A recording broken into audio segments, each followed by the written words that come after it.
যদি আপনার বাড়ির আশেপাশে তাকান তবে সেখানে অনেক ধরনের ডিভাইস দেখতে পাবেন যেগুলিতে বৈদ্যুতিক মোটর রয়েছে, যেমন বাচ্চাদের খেলনা, table fan, toothbrush, hair dryer এবং এই বৈদ্যুতিক কাটিং নাইফ। কিন্তু বৈদ্যুতিক মোটর কিভাবে কাজ করে? যখনই আপনি এটিকে চালু করেন তখন অটোমেটিকলি এটি ঘুরতে থাকে, কিন্তু কেন? আজকের এই ভিডিওতে আমরা বিদ্যুৎ এবং চুম্বকের বেসিক জিনিসগুলো সম্পর্কে জানবো এবং এই সবগুলো জিনিসকে একসাথে রেখে এটা বোঝার চেষ্টা করব যে বৈদ্যুতিক মোটর কিভাবে কাজ করে। তো চলুন এমন একটা জিনিস দিয়ে শুরু করা যাক যাকে সার্কিট বলা হয়। আপনার কাছে একটা ব্যাটারি, কিছু তার এবং এমন একটি ডিভাইস রয়েছে যা বিদ্যুৎ পরিবহন করে, যেমন একটি লাইট বাল্ব। সার্কিটের মাধ্যমে বিদ্যুৎ প্রবাহিত হয়, কিন্তু যখনই তারের সংযোগ বিচ্ছিন্ন হবে তখন বিদ্যুৎ প্রবাহ বন্ধ হবে এবং লাইট বাল্বটি অফ হয়ে যাবে। সার্কিটকে কাজ করার জন্য পাথগুলো সম্পূর্ণ হতে হবে, আর এটি সবচেয়ে ভালোভাবে করা যায় একটি সুইচ ব্যবহারের মাধ্যমে। তার দিয়ে বিদ্যুৎ প্রবাহিত হচ্ছে একে কনভেনশনাল ফ্লো বা প্রচলিত প্রবাহ বলে। যদি আমরা ব্যাটারিকে বের করে ফ্লিপ করি তাহলে কারেন্ট অন্যদিকে প্রবাহিত হবে। লাইট বাল্বটি ঠিক একইভাবে কাজ করবে, কিন্তু কিছু কিছু ডিভাইস রয়েছে যেগুলো কারেন্ট প্রবাহের উপর ভিত্তি করে ভিন্ন ভিন্নভাবে কাজ করে, আর এটাই হচ্ছে একটা সার্কিটের বেসিক জিনিস।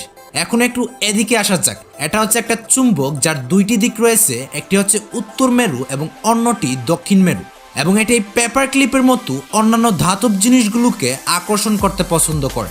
যদি আপনি এর কাছাকাছি অন্য একটি চুম্বক নিয়ে আসেন তাহলে বিপরীত মেরুগুলো পরস্পরকে আকর্ষণ করবে এবং একই মেরু পরস্পরকে বিকর্ষণ করবে। চুম্বকগুলিকে আর এইরকম ভাবে থাকতে হবে না। উদাহরণস্বরূপ কিছু চুম্বক আরো সমান্তরাল হয়ে যাবে এইরকম ভাবে।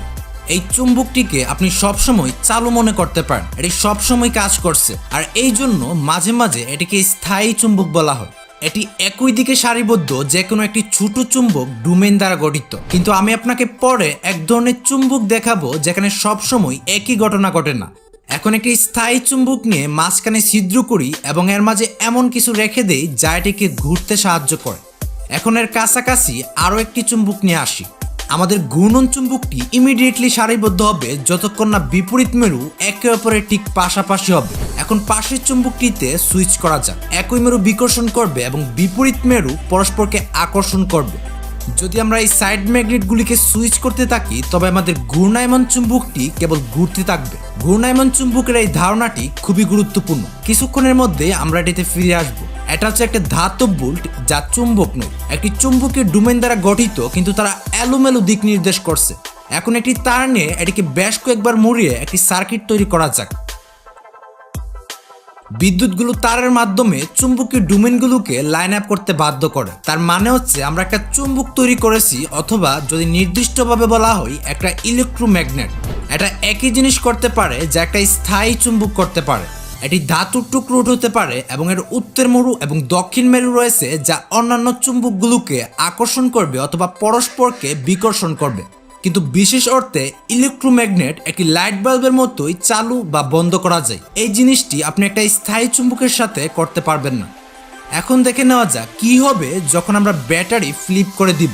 বৈদ্যুতিক প্রবাহ এই দিকে প্রবাহিত হলো, এখন প্রবাহিত হচ্ছে অন্য দিকে, আর এই কারণে আমাদের চুম্বকীয় মেরুগুলো জায়গা পরিবর্তন করবে, যার ফলে উত্তর হয়ে যাবে দক্ষিণ এবং দক্ষিণ হবে উত্তর। আর এইটাকে বলা হয় ইলেকট্রোম্যাগনেটের মেরুত্ব বিপরীত করা।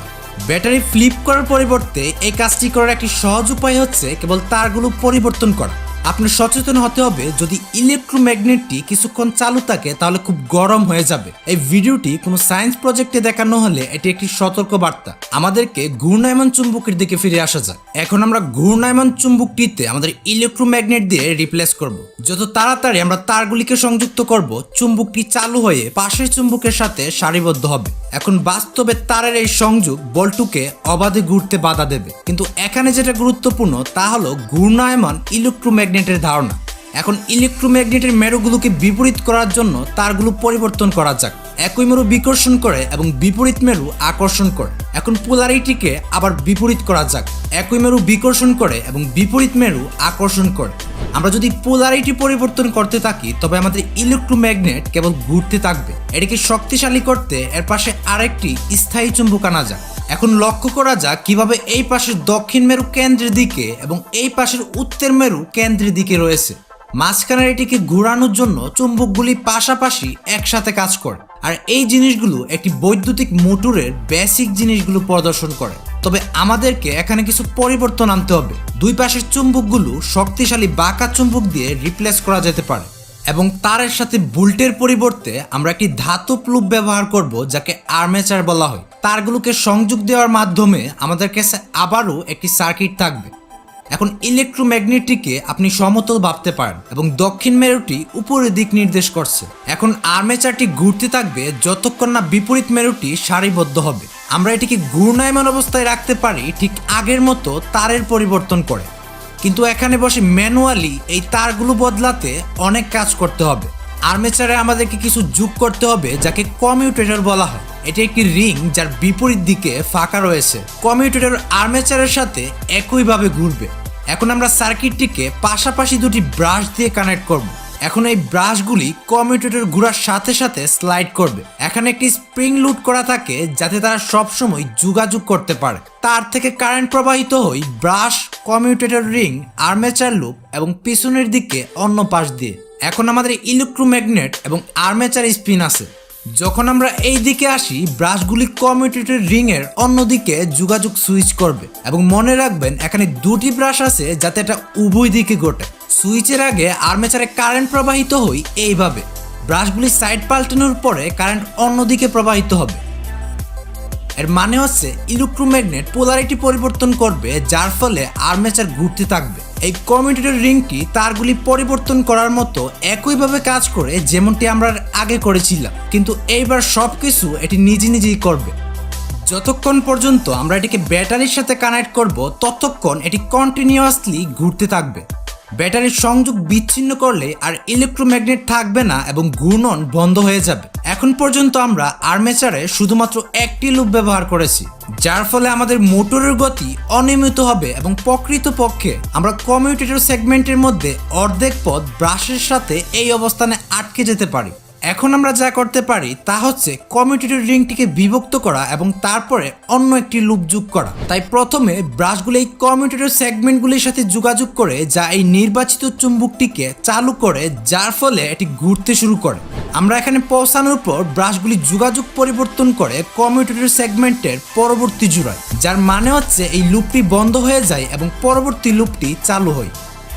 এখন এই ইলেকট্রোম্যাগনেটটি ঘুরতে চায়, ব্রাশগুলি যোগাযোগ পরিবর্তন করে এবং পরবর্তী লুপটি চালু হয়। আমাদের মোটরটি ঘোরার সাথে সাথে এটি ঘটতে থাকে। এটা প্রায় অনেকটা এমন যে লুপগুলো ইলেকট্রোম্যাগনেট হয়ে ঘুরবে। কিছু বৈদ্যুতিক মোটর আর্মেচারে অনেক লুপ যোগ করবে। এটা নিশ্চিত করে যে মোটরটিতে একটি অবিচ্ছিন্ন ঘূর্ণায়মান গতি থাকবে। আর্মেচারের এই ঘূর্ণন বলকে টর্ক বলে। দ্রুতগতির ঘূর্ণায়মান মোটরের টর্ক ইমপ্রুভ করতে আমরা কিছু করতে পারি। ইলেকট্রোম্যাগনেট শক্তিশালী হয় যখন আরও বেশি তার থাকে।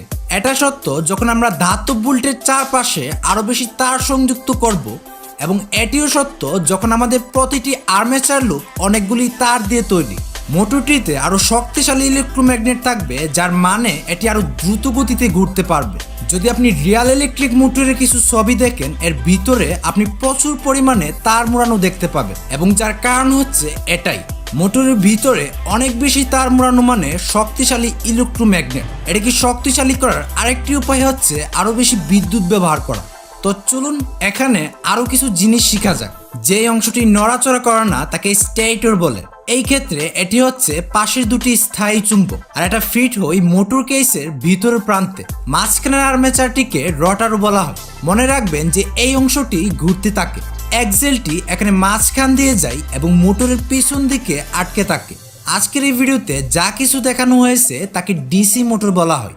আপনার যদি এমন একটি ডিভাইস থাকে যা নড়াচড়া করে এবং ব্যাটারি দ্বারা চালিত হয়, তবে এর ভিতরে ডিসি মোটর থাকার অনেক বেশি সম্ভাবনা রয়েছে। অন্যান্য ধরনের বৈদ্যুতিক মোটর এখন পর্যন্ত আমি যা কিছু দেখিয়েছি তার থেকে একটু ভিন্নভাবে কাজ করবে। যেই ধরনের মোটরই হোক না কেন, তাদের বেশিরভাগই কিছু ধরনের ঘূর্ণায়মান গতি তৈরি করবে। একবার এটি ঘুরতে থাকলে আমরা বিভিন্ন ডিভাইস সরানোর জন্য এটি ব্যবহার করতে পারি। উদাহরণস্বরূপ যেমন বাচ্চাদের খেলনা বা এমন একটি ফ্যান যা আপনার ঘরকে ঠান্ডা করে। মোটরের ঘূর্ণন অন্য ধরনের নড়াচড়ায়ও রূপান্তরিত হতে পারে, যেমন সাইড টু সাইড ঘূর্ণন গতি যা আমরা এই ফ্যানের মধ্যে দেখতে পাই। অথবা এই বৈদ্যুতিক কাটিং নাইফ কিভাবে কাটে। প্রত্যেকটা ব্লেড পিছন দিকে ফিরে যাচ্ছে এবং বল প্রয়োগ করছে। এই সব কিছু একটি গিয়ার চালু করার জন্য মোটরের ঘূর্ণন দিয়ে শুরু হয়, যা পরে এই দুটি টুকরোকে সামনে পিছনে ঠেলে দেয়। আশা করা হচ্ছে এখন আপনি বুঝতে পেরেছেন যে ইলেকট্রিক মোটর কিভাবে কাজ করে। ভিডিওটি ভালো লাগলে শেয়ার করতে পারেন এবং পরবর্তীতে কোন ধরনের ভিডিও দেখতে চান সেটা কমেন্ট বক্সে জানাতে পারেন। তো আজকের ভিডিওটি এই পর্যন্তই, দেখা হচ্ছে পরের ভিডিওতে।